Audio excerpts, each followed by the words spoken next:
সুবিধাবঞ্চিত মানুষের মাঝে শীতবস্ত্র ও খাবার বিতরণের আজকের আয়োজন আমার নিজ জেলা ভোলার দৌলতখানে।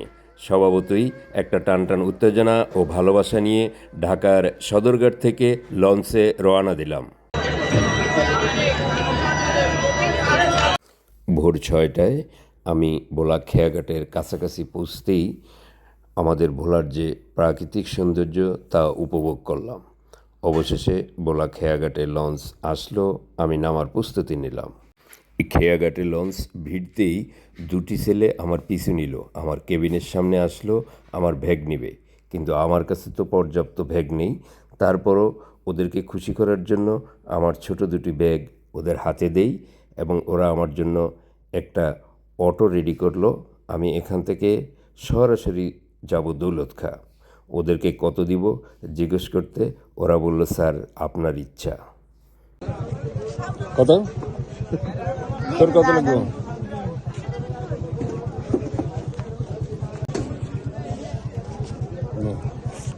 খুশি হয়েছিস?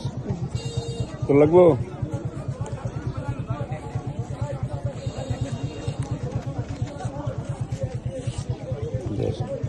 খুশি? আমি ওদের কাছে জানতে চাইলাম সাধারণত সবাই কত দেয়। ওরা বলল, স্যার কেউ 20 টাকা দেয়, কেউ 30 টাকা। আমি ওদেরকে দুজনকে 100, 200 টাকা দিয়ে প্রথম পর্বে ওদের খুশি দেখে আমার মন ভরে গেল।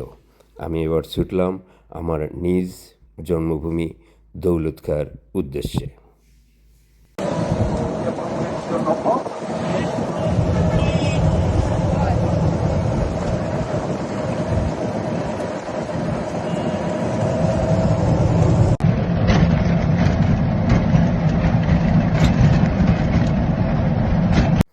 অবশেষে উত্তেজনা, আবেগ ও ভালোবাসা নিয়ে পৌঁছে গেলাম আমার সেই প্রাণপ্রিয় দৌলত খান বাজারে।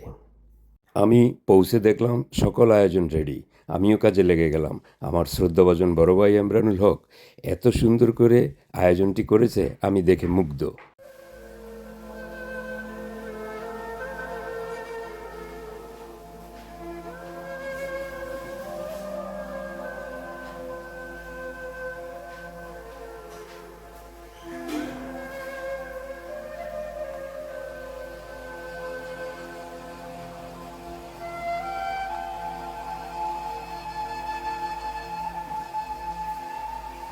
মানবতার পাশে মানুষের কল্যাণে আমাদের এই যাত্রা অব্যাহত থাকবে, এই প্রত্যাশা নিয়ে আজকের মতো সমাপ্তি।